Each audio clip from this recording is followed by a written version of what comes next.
ಟಿವಿ24 ಕನ್ನಡ ನ್ಯೂಸ್ಗೆ ಸ್ವಾಗತ. ಇಂದು ನಮ್ಮ ಸಂಸ್ಥೆಯಾದ ಶ್ರೀ ಸಿದ್ಧಗಂಗಾ ಅನ್ನ ಸಂತರ್ಪಣಾ ಟ್ರಸ್ಟ್ ನವನಗರ ಬಾಗಲಕೋಟೆ ಜಿಲ್ಲಾ ಆಸ್ಪತ್ರೆ ಹತ್ತಿರ ನಿತ್ಯ ನಿರಂತರ ನಡೆಯುವ ಸಾರ್ವಜನಿಕ ದಾಸೋಹ ಕೇಂದ್ರಕ್ಕೆ ಇಂದು ಶ್ರೀ ಪ್ರಮೋದ್ ಮುತಾಲಿಕ್ ಜಿ ಅವರು ಭೇಟಿ ಕೊಟ್ಟು ಎಲ್ಲರನ್ನ ವಿಚಾರಿಸಿದ್ದಾರೆ. ಪ್ರಮೋದ್ ಮುತಾಲಿಕ್ ಅವರು ಬಂದಿದ್ದು ನಮಗೆ ಬಹಳ ಸಂತೋಷವಾಗಿದೆ.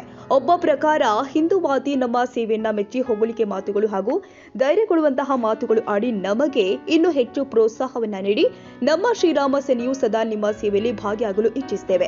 ಯಾವುದೇ ಸಂದರ್ಭದಲ್ಲಿ ನಮ್ಮ ಶ್ರೀರಾಮ ಸೇನೆಯು ನಿಮ್ಮ ಬೆಂಬಲಕ್ಕೆ ನಿಲ್ಲುತ್ತೇವೆ ಎಂಬ ಭರವಸೆಯನ್ನ ನೀಡಿದ್ದು ನಮಗೆ ಇನ್ನೂ ಪ್ರೇರಣೆಯಾಗಿದೆ ಅಂತ ಧನ್ಯವಾದಗಳು. ಪ್ರಮೋದ್ ಮುತಾಲಿಕ್ ಜಿ ಅವರಿಗೆ ಇಂದಿಗೆ ನಮ್ಮ ಸಂಸ್ಥೆಯು 161 ದಿನದ ದಾಸೋಹವನ್ನ ಪೂರೈಸಿದೆ. ಇದು ಹೀಗೆ ನಿರಂತರವಾಗಿ ನಡೆಸುವ ಮಹದಾಸೆಯನ್ನ ಹೊಂದಿದ್ದೇವೆ. ಇಲ್ಲಿಯ ತನಕ ಸರಿಸುಮಾರು 40,000ಕ್ಕೂ ಅಧಿಕ ಹಸಿದವರ, ನೊಂದವರ, ಬಡವರ, ನಿರ್ಗತಿಕರ ಒಂದು ಹೊತ್ತಿನ ಹಸಿವನ್ನ ನೀಗಿಸಿದ್ದೇವೆ. ಇದು ನಮ್ಮ ಸಂಸ್ಥೆಯ ಹೆಮ್ಮೆ. ಬಾಗಲಕೋಟೆಯ ಎಲ್ಲಾ ಜನ ನಮಗೆ ಸಹಕಾರ ಕೊಟ್ಟಿದ್ದರಿಂದ ಮಾತ್ರ ಇದು ಸಾಧ್ಯವಾಯಿತು. ಉಪಸ್ಥಿತಿ ಪ್ರಮೋದ್ ಮುತಾಲಿಕ್ ಜಿ ಹಾಗೂ ಅವರ ಶ್ರೀರಾಮ ಸೇನೆಯ ಕಾರ್ಯಕರ್ತರು, ಸಂಸ್ಥಾಪಕರು ಆದ ನವೀನ್ ಹೊಂಡರಗಲ್ಲ, ಮಹೇಶ್ ತೆಲ್ಕರ್, ಗೌತಮ್ ಹಿರೇಮನಿ ಸೇರಿದಂತೆ ಮತ್ತಿತರರು ಉಪಸ್ಥಿತರಿದ್ದರು.